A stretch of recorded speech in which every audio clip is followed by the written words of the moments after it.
ጎረቤት ቆርቆሮ ቤት ሲሰራ፣ ጎረቤት በሬ ሲገዛ፣ ጎረቤት ሻል ያለ ልብስ ከአረብ ሀገር ተልኮለት ሲለብስ ያዩ ቤተሰቦች ሴት ልጆቻቸውን ወደ አረብ ሀገር እንዲሄዱ ያስገድዷቸዋል።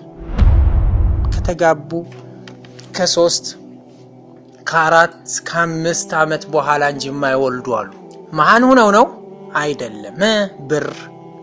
ብር ሲሉ ብር ብለው ይቀራሉ። አንዳንዶቹ እንደሷ ምርጫ ኢትዮጵያ ሂዳ እዛ ደሳሳ ጎጆ ውስጥ ከምትገባ ማብራት የሌለበት ቤት ውስጥ ከምትገባ በሻማና በፋኖስ ከምትኖር ዝናቡ ያፈሰሰ ቤቱ ኮርኒሱ ያፈሰሰ ከምትኖር እዚህ ሌላው እንኳን ቢቀር ሐማም ያጠበች ሐማም ውስጥ ብትኖር የምትመርጥ እህትም አትጠፋ። ይሄ የዱንያ ፍቅር ማለት ነው።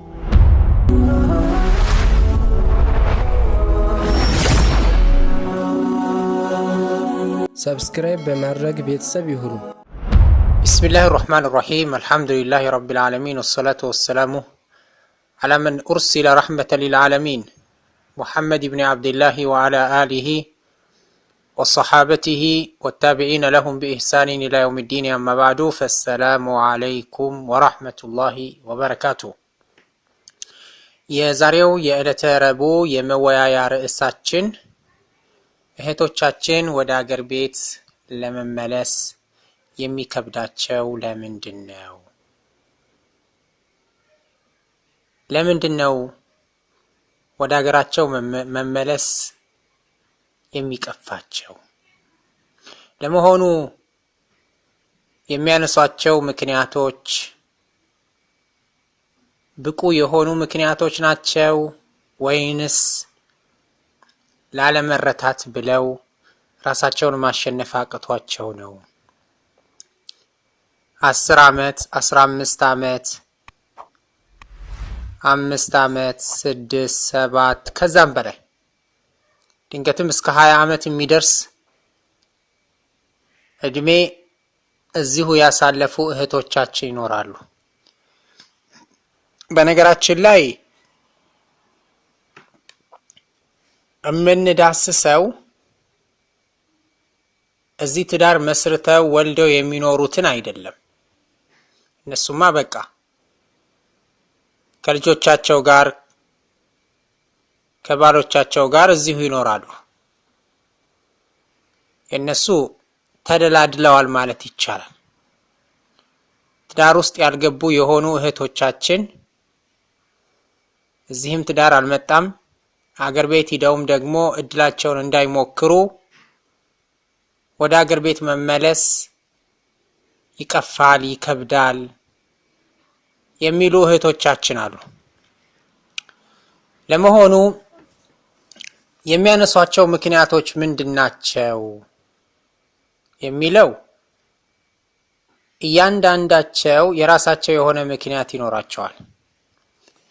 እህቶቻችን በመሰረቱ እንደ እስልምና አስተምህሮት ሴት ልጅ ከተወለደችበት ጀምራ እስከ ትዳር እስክትይዝ ድረስ ባለው የእድሜ ክልል አባት ካለ በህይወት ኃላፊነትና የሚወስደው እሱ ነው። እሱ ከሌለ ያሉት ቤተሰቦቿ ሙሉ በሙሉ ኃላፊነትና ይወስዳሉ። በአቅማቸው ልክ የሚያስፈልጋትን ነገር ያሟሉላታል። ይሄ ነው የእስልምና አስተምህሮት። ለትዳር ደርሳ እስልምና ባስቀመጠው መስፈርት ወይም ቅድመ ሁኔታዎችን ያሟላ ወንድ ሲመጣ ለባለ ትዳር ይሰጧታል። ከዚያም በኋላ እሱ ነው የሚያስፈልገውን ነገር በሙሉ የማሟላት ግዴታ ያለበት። ይሄ የእስልምና አስተምህሮት ነው። ሴት ልጅ ከተወለደችበት ጀምሮ እስከ ዕለተ ህልፈቷ ድረስ ምን እበላለሁ፣ ምን እጠጣለሁ፣ ምን ለብሳለሁ የሚል ጭንቀት እንዲኖርባት አያስተምርም ኢስላም። ዛሬ ግን አለመታደል ሆነና እንበለው መሰለኝ አገር ውስጥ ብቻ ሳይሆን ከአገር ወጥተው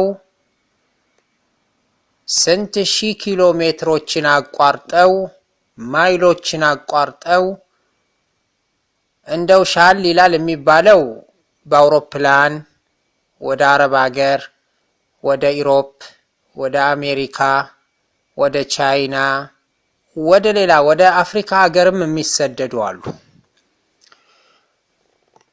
ባስ እያለ ሲመጣ ደግሞ በባህር አቋርጠው ወደ ሳውዲ አረቢያ፣ ወደ ሊቢያ፣ ከዚያም ወደ ኢጣሊያ እያሉ በርካታ ማይሎችን አሳብረው ድንገትም ያሰቡበት አገር ለመድረስ ብዙ ችግሮችን አስተናግደው ከመራብ፣ ከመጠማት፣ ከመታረዝም አልፎ ድንገትም በእንዲህ አይነት አካሄድ የሚጓዙ እህቶቻችን ወደዱም ጠሉም ክብራቸውን ለሚፈልግ ወንድ ሁሉ አስረክበው ነው የሚያልፉት። ይሄ የማይካድ እውነታ ነው። ተጨባጭ የሆነ ችግሩ የደረሰባቸው እህቶች በአንደበቶቻቸው ተናግረውታል። ያልተናገሩም የደበቁም ይኖራሉ። እንደው ከኢትዮጵያ ተነስተው በሶማሌም በሉ በአፋርም በሉ በማንኛውም ቦታ ከዚያም በጅቡቲ አድርገው ባህርን አቋርጠው በየመን አድርገው ሳውዲ እስኪገቡ ድረስ ጥቂት እህቶች አብረዋቸው መከታ የሚሆኑላቸው የስጋ ዘመዶች ወንዶች ካልኖሩ በስተቀር ይሄንን ሁሉ ማይል አቋርጠው ሲመጡ ማንም ወንድ በክብራቸው ላይ ሳይረማመድ ሳያስገድዳቸው አልፈዋል ማለት ዘበት ነው።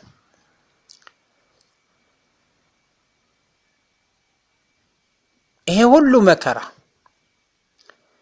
እሺ፣ እነዚህ በባህር በኩል የሚመጡትን ነው እንበል። እንዲያውም ከተነገረኝ ውስጥ ልንገራችሁ። እህቱን አስከትሎ ሲመጣ የምታምር እህት ነበረችው። ወደብ ላይ ያዩት ወንዶች ምንህ ናት ብለው ሲጠይቁት እህቴ፣ እንፈልጋታለን አሉት። እኔ በህይወት እያለሁ በጭራሽ አለ። መጨረሻው ምን ነበረ? እሷም ከፈለጉት ነገር አላመለጠችም፣ የሱም ህይወት አለፈች።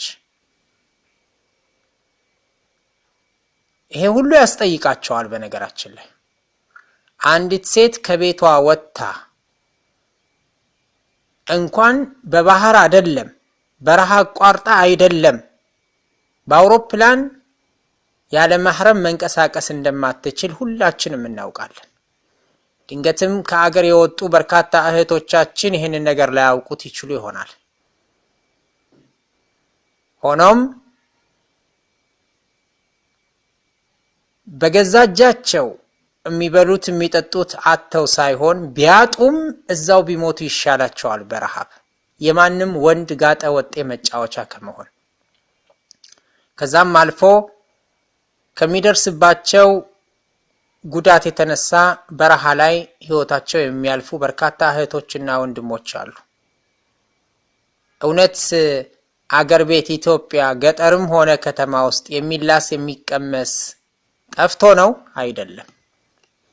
አይደለም። እና ምንድነው ይሄንን ሁሉ ችግር በራሳቸው ላይ እንዲያመጡ ያደረጋቸው? ድንገትም አንዷ ተመቻችቶላት ከሀገር ወጥታ ብር ልካ ሳር ቤት የነበረውን ቆርቆሮ ቤት ስታሰራ ያዩ ወላጆች ይኸው የታደሉ ቤተሰቦችማ ልጃቸው አረብ ሀገር ሂዳ፣ አሜሪካን ሂዳ፣ ኢሮፕ ገብታ፣ ለንደን ገብታ፣ ካናዳ ገብታ፣ ኢጣሊያ ገብታ ብር ልካ ምን የመሰለ ቤት ተሰራላቸው። በሬ ይገዛል፣ ከብት ይገዛል፣ ግመል ይገዛል፣ ፍየል ይገዛል፣ ፈረሱ በቅሎ ይገዛል። ያ ብር እንዴት እንደመጣ ድንገትም አያውቁም። ይሄን ያየች ልጅ እኔስ ከሷ በምን አንሳለሁኝ ቤተሰቦቼን ለምን አላሳልፍላቸውም ብላ ጉዞዋን ትጀምራለች። ከተሳካላት በአውሮፕላን ካልቻለች ደግሞ በባህር። ይሄ አንዱ ከአገር የሚወጡበት መንስኤ ነው። ጎረቤት ቆርቆሮ ቤት ሲሰራ፣ ጎረቤት በሬ ሲገዛ፣ ጎረቤት ሻል ያለ ልብስ ከአረብ ሀገር ተልኮለት ሲለብስ ያዩ ቤተሰቦች ሴት ልጆቻቸውን ወደ አረብ ሀገር እንዲሄዱ ያስገድዷቸዋል። የምታዝን የነበረችው እናት ጨካኝ ትሆናለች ለብር ብላ። ወይም ደግሞ እነሱ ባይፈልጉም ልጅቱ እኔ ከማን አንሳለሁ ብላ ጉዞ ትጀምራለች። በዚህ አይነት አመጣጥ ላይ በክብሯ ላይም ሆነ በህይወቷ ላይ በሚደርሰው ችግር ትጠየቃለች። እሷ ብቻ ሳትሆን ቤተሰብም ይጠየቁበታል። ለማንኛውም የስደት ይዘትን አይደለም የምንዳስሰው፣ ውይይታችንም ይሄ አልነበረም። ግን ወደ ፈለግንበት ዓላማ ለመድረስ መነሻውን መጥቀሱ ስላስፈለገ ነው። እንግዲህ ዋናው ሲመጡ የቤተሰቦቻቸውንም ሆነ የራሳቸውን ህይወት ለመለወጥ ብለው ነው የሚመጡት ወደ አረብ ሀገር፣ ወደ ሌላም ሀገር። ደልቷቸው አይደለም የሚወጡት እኮ። እርግጥ አንዳንድ የሀብታም ልጆችም ጥሩ ህይወት ውስጥ እየኖሩ ያሉ ልጆችም ወደ አረብ ሀገር፣ ወደ ዩሮፕ፣ ወደ አሜሪካ የሚሄዱ አሉ። ግን አብዛኞቹ የደሃ ቤተሰቦች ናቸው። አረብ ሀገር ከደረሱ በኋላ ተቀጥረው ይሰራሉ። በየወሩ የሚያገኙትን ብር ለቤተሰብ ይልካሉ። ሲልኩ አመት ይቆጠራል። ሁለተኛው አመት ይመጣል። ድንገትም ቤት ሰርተዋል፣ በሬ ገዝተውላቸዋል፣ የሚያስፈልግ ነገር አሟልተዋል። ግን ትናንትና በድህነታቸው ህይወት ውስጥ ሲኖሩ የነበሩ ቤተሰቦች አሁንም ትንሽ ለውጥ ታይቶ ግን ብር አይጠግቡም። በየወሩ ብር እንድትልክላቸው ይፈልጋሉ። ያንን ስታረግ አመታትን ታስቆጥራለች። እሷ ግን ነገ ብትታመም ወይም ተይዛ ሀገር ቤት ብትገባ ኢቃማ ከሌላት እጇ ላይ ብር የለም።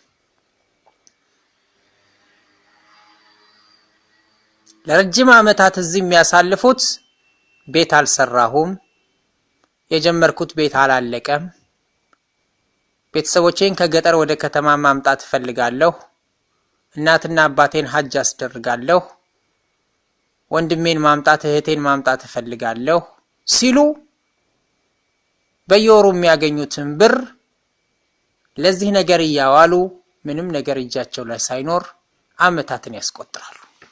እንዴት ብለው እጅ ባዶ ይግቡ? አንዱ ምክንያት ይሄ ነው።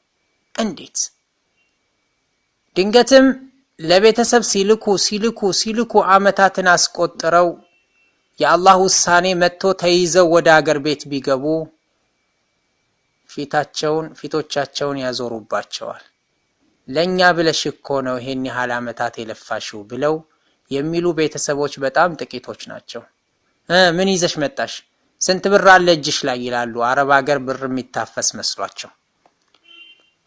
ድንገትም ይሄንን የመዋያ መቋጫ የምትሰሙ እህቶች ልብ እንድትሉ የምፈልገው ነገር ለቤተሰብ ስትሉ እጅ ባዷችሁን ወደ ሀገር ቤት ብትመለሱ የሚጠብቃችሁ እጣ ፈንታ አሁን ያልኩት ነገር ነው። ስለዚህ ቤተሰብ እንደሆነ በቃን አይሉ። አንዳንድ ቤተሰቦች እንዲያውም ልጃቸው ብር በየወሩ ስለምትልክ 3000፣ 4000፣ 5000፣ 6000፣ 10000 ቤት ማሰሪያው ይለካል። እሷ እጅ ላይ ምንም ሪያል ሳይቀር ይሆናል። ወይ 100 ወይ 200 ወይ 300 አስቀርታ ሌላውን ትልከዋለች በሐዋላ። ይህንን ሁሉ ስታደርግ ቆይታ አንድ ቀን ተይዛ ብትገባ የሚጠብቃት እጣ ፈንታ ቅድም ያልኩት ነገር ነው። መሆን ያለበት የተወሰነ ነገር ለራሷ ያስቀመጠች መሆን አለበት። ይሄ ነው። እነሱ እንደሆነ በቃን አይሉ አሉ። አንዳንድ ቤተሰቦች በቃሽ ነይ እስቲ ወግ ማረግሽን እንመልከት። እድሜዋ ድንገትም ወደ አረብ ሀገር ስትመጣ 18 ነው በውሸት 20 ብላ መታ ይሆናል። 17 ነው በውሸት 20 ብላ መታ ይሆናል። እዚህ 25 ዓመት ይሆናታል፣ 30 ዓመት ይሆናታል። ማን ነው የትኛው ወንድ ነው ሴት በበዛበት ዘመን 30 ዓመት የሞላትን ሴት የሚያገባው ብላችሁ ታስባላችሁ? እኔ ሴቶችን ዝቅ እያረኩ አይደለም፣ እውነታውን ነው የምንነጋገረው። አንቺ ለቤተሰቦችሽ ቤት ለመስራት ስቲ፣ መኪና ለመግዛት ስቲ፣ በሬ ማረሻ ለመግዛት ስቲ እድሜሽ ይሮጣል። ከዛስ ማልቀስ ይሆናል። እኔ ብዙ እህቶችን አውቃለሁ እንደዚህ አይነት ችግር ውስጥ የወደቁ እህቶች። ብር ልጅ አይሆንም፣ ብር ትዳር አይሆንም፣ ብር እድሜን አይተካም።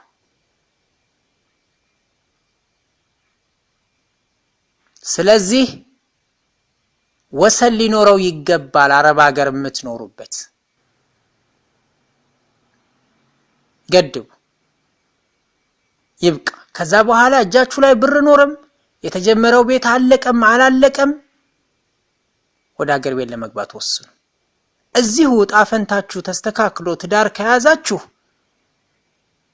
የውጭውን አገር ትዳር ሁላችሁም ታውቁታላችሁ፣ የገባችሁበትም ያልገባችሁበትም። የሁለቱም ትዳር የትዳርን ዓላማ እውን የሚያደርግ ትዳር አይደለም። ከተጋቡ ከ3 ከ4 ከ5 ዓመት በኋላ እንጂ የማይወልዱ አሉ። መሃን ሆነው ነው አይደለም። ብር ሲሉ ብር ብለው ይቀራሉ አንዳንዶቹ። ይሄንን ሁሉ አመታት ኪኒን ስትቅም መርፌ ስትወጋ ጤንነቷን እያወከች ትዳር አለኝ ብላ ታወራለች። አይገርምም? የሰዎቹ ልጆች ትክክለኛውን ትዳር መስርተው ልጅ ወልደው ሲስሙ፣ ልጅ ወልደው ሲያቅፉ፣ ልጅ ወልደው ሲያሳድጉ፣ እሷ ግን ለብር ስትል ትዳሩ ዓለም ውስጥ ገብታለች። ወይ ከዛ አይደለች ወይ ከዚህ አይደለች። እያሰባችሁ መሆን አለበት እህቶቼ። እድሜ ሰከንድ ቁማ አትጠብቀንም።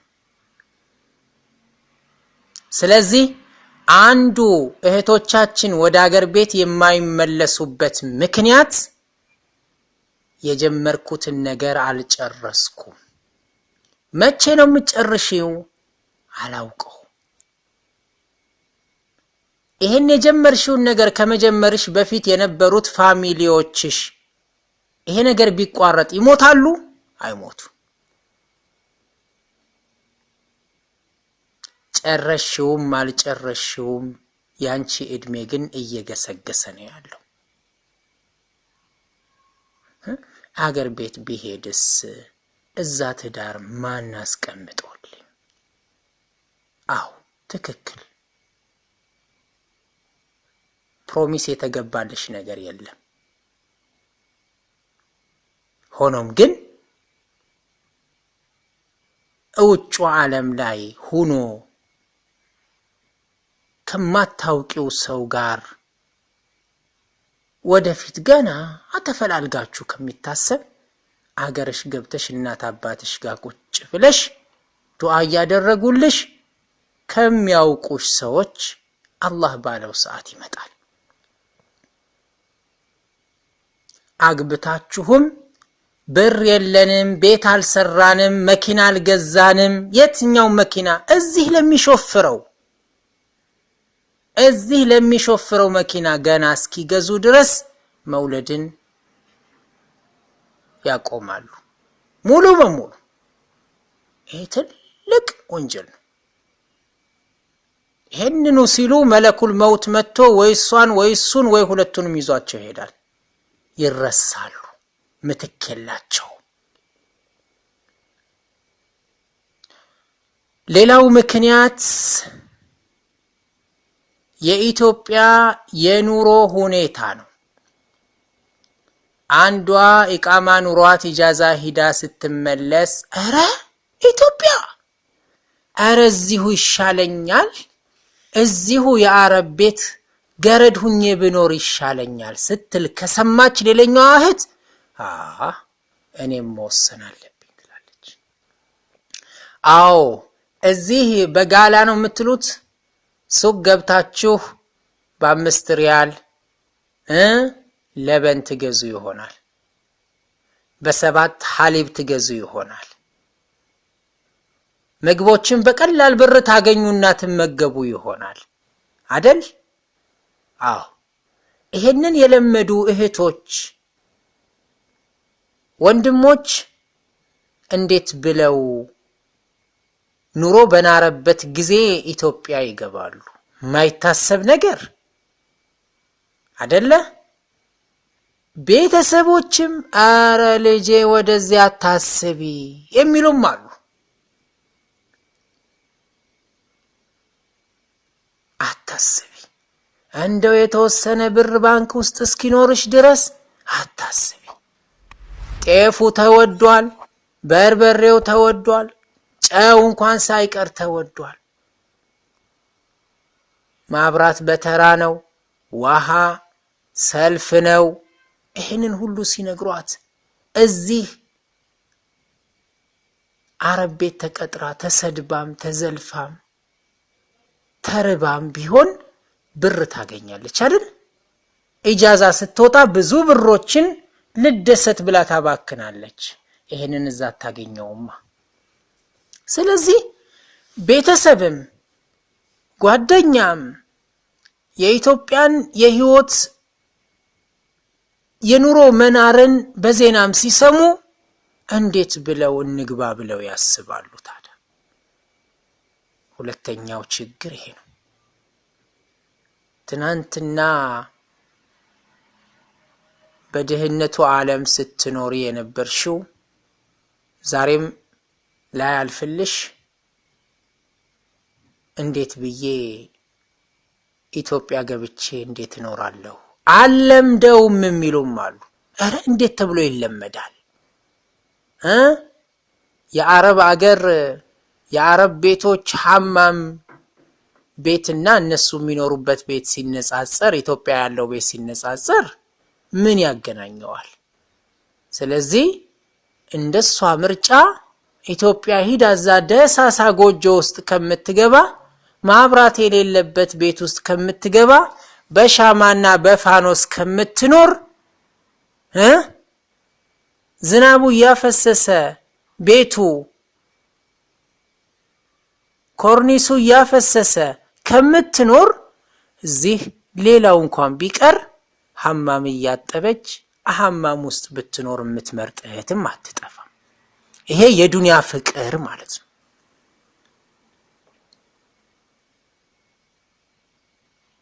ሌላስ ይኖር ይሆን? አዎ እዳ ይኖርባቸዋል። እርግጥ እዳችሁን ሳትከፍሉ ግቡ ሳይሆን ቶሎ ቶሎ ከፈል አርገው እንደ መገላገል ፋንታ ለሆነው ላልሆነው ራሳቸውን እዳ ውስጥ ያስገባሉ። ከዚያም እዳ ለመክፈል አመታት ይወስድባቸዋል። የኑሮ መናር የቤተሰብ አትምጪ ማለት ሂዳ የምትመጣ የኢትዮጵያ ኑሮ በማውራቷ ለቤተሰቦቿ ያሰበችው ነገር ቶሎ ባለመሳካቱ እነዚህን ነገሮች ፊት ለፊቷ ደርድራ አመታትን ታስቆጥራለች። ድንገትም ትዳር መጥቶ ገብታ ትወጣ ይሆናል። በማን? በቤተሰብ ምክንያት። እሱ ሲያገባት ውል የሚባል ነገር አለ። አዲስ ፈለጣ የመጣ አዲስ ፈሊጥ ሲጋቡ ንብረት የጋራ ከዛሬ ጀምሮ ብለው ይፈራረማሉ። ከዛ የምትሰራውን በየወሩ ታስረክበዋለች። ቤተሰብ በየወሩ ሲላክለት የነበረው ነገር ሲቋረጥ አካኬ ዘራፍ ይላሉ። የሄድሽው ልትቀልቢን ችግራችንን ልትፈቺ ግዴታ እንዳለባት አድርገው ነው የሚያዩት። በቃ ግዴታ እንደተጣለባት ይሄን ነገር ባታደርግ አላህ ፊት እንደምትጠየቅ አድርገው ነው የሚያሳዩት። ወላሂ ምንም ነገር የለባት። መጀመሪያ ላይ ተናግሬዋለሁ። እሷ የሚያስፈልጋትን ነገር ማሟላት ግዴታ አለባቸው በሚችሉት አቅም እንጂ እሷ ከአገር ወጥታ እናትና አባትሽን ቀልቢ የሚል ሸሪዓ አይደለም ሸሪዓችን ኢስላም።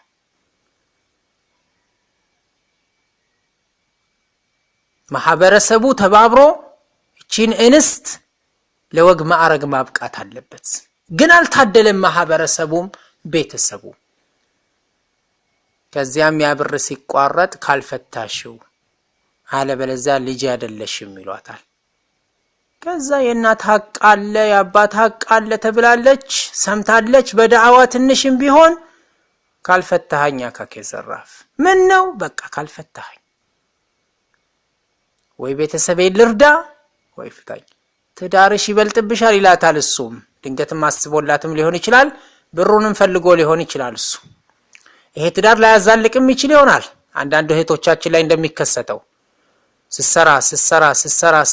ስሰራ አመታት በሙሉ አስረክበው መጨረሻ ላይ እኔ እኮ ያገባሁሽ ለብር ብዬ ነው ይላታል። ታማ ብትተኛ እንኳን አያስታምማትም። እንዲህ አይነት ጨካኝ አረመኔ ወንድ አለ። ምን ያህል ናቸው ብትሉኝ ባላውቃቸው። ከዚያ ፍታኝ ስትለው እንግዲያውስ ይሄን ያህል ብር ክፈይኝ ይላል እሱ። ያንን ለመክፈል ድንገት ትበደር ይሆናል እጇ ላይ ከሌለ። ያንን ለመክፈል ደግሞ ጊዜ ይወስድባታል። ብቻ እነዚህ ሁሉ ምክንያቶች ተቀባይነት ያላቸው አይደሉም። ልብ በሉ። የጀመርኩትን ቤት እስካስጨርስ ከገጠር ወደ ከተማ እስካመጣቸው መኪና እስክገዛ በሬ፣ ፈረስ፣ በቅሎ፣ አህያ እስክገዛ ለእናትና ለአባቴ ችግራቸውን እስክቀርፍ አልሄድም የሚለው ምክንያት ተቀባይነት ያለው አይደለም። ይሄንን እንደ ምክንያት አድርጋችሁ እድሜያችሁ እየገፋ ሂዶ በትዳር ውስጥ ሳትገቡ ቢያመልጣችሁ ተጠያቂ ናችሁ እናንተ።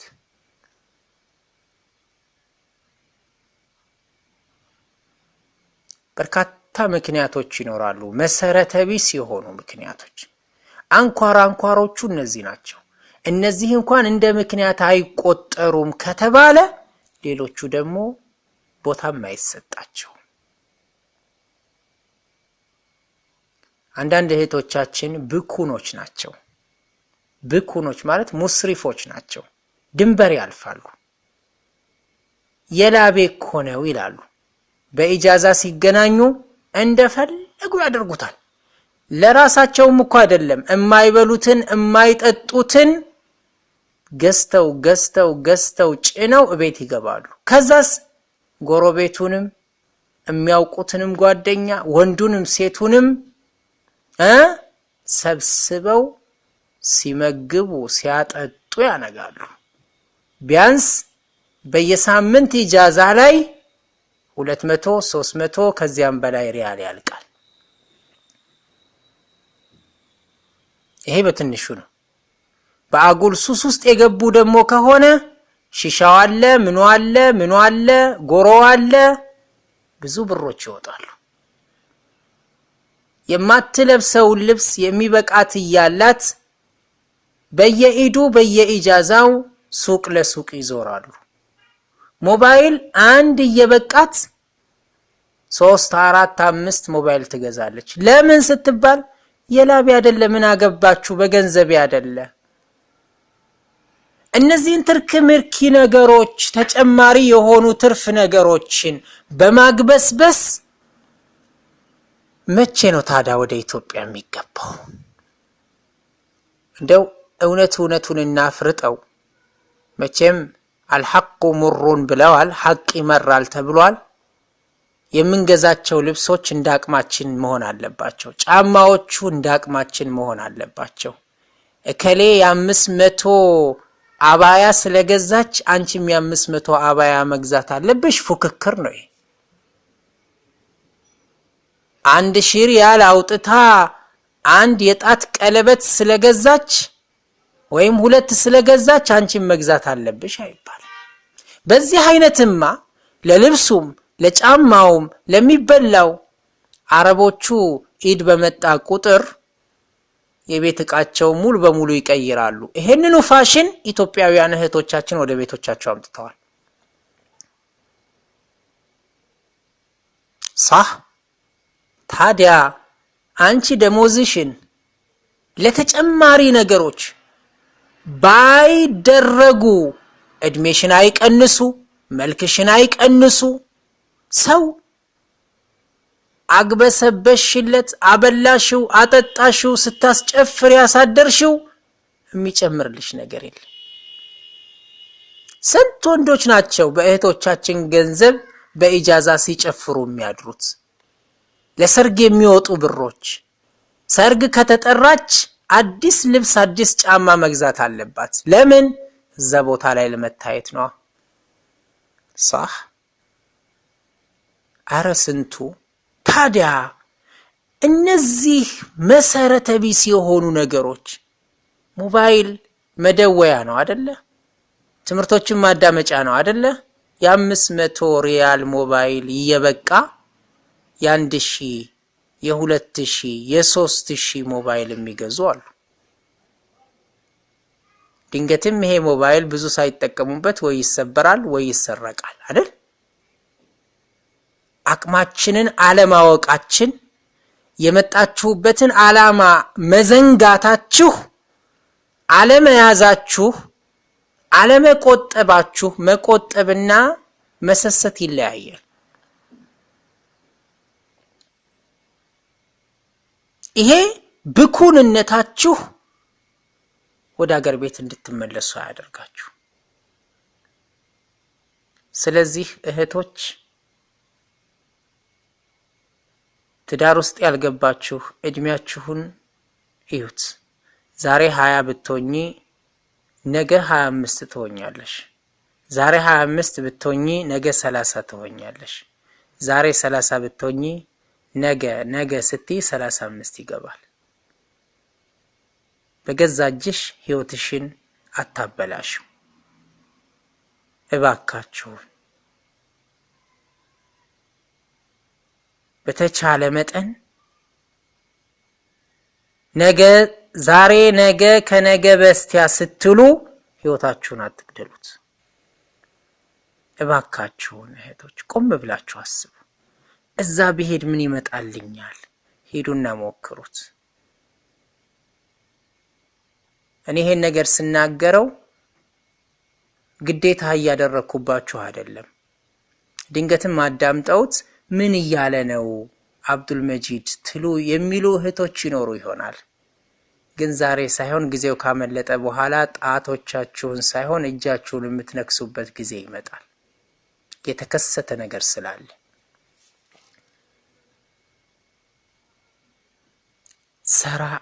ሰራ አድርጋችሁ ገድቡ ባካችሁ። የተወሰነ ነገር ካለ ሂዱ፣ ዱንያ ናት። ሂዱና እዛ ረካዓተይን ሰግዳችሁ አላህን ለምኑት። አምጣልኝ የሚበጀኝን የትዳር አጋር በሉ። አብዛኛውን ጊዜ የውጭ ዓለም ትዳር ልጅ የሌለው ትዳር ነው። ልጅ የማይፈለግበት ትዳር ነው።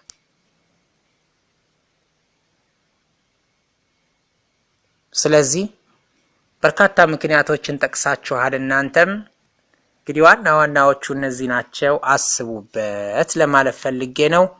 ዱንያ እንደሆነች አትሞላም። ያው ናት፣ ጎደሎ ናት።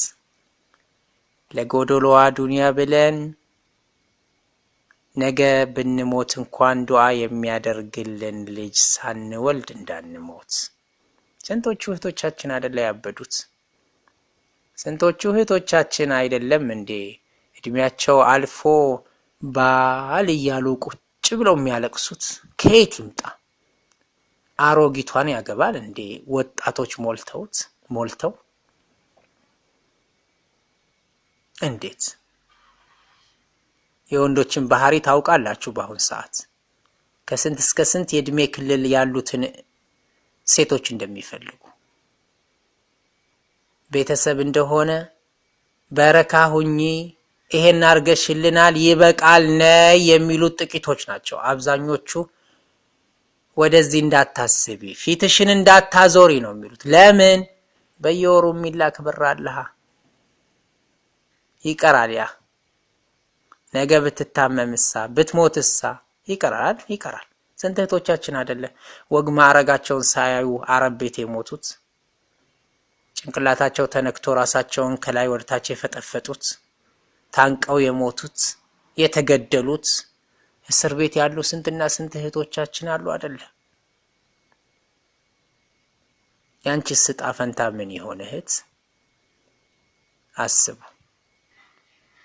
وصلى الله وسلم على نبينا محمد وآخر دعوانا أن الحمد لله رب العالمين والسلام عليكم ورحمة الله وبركاته.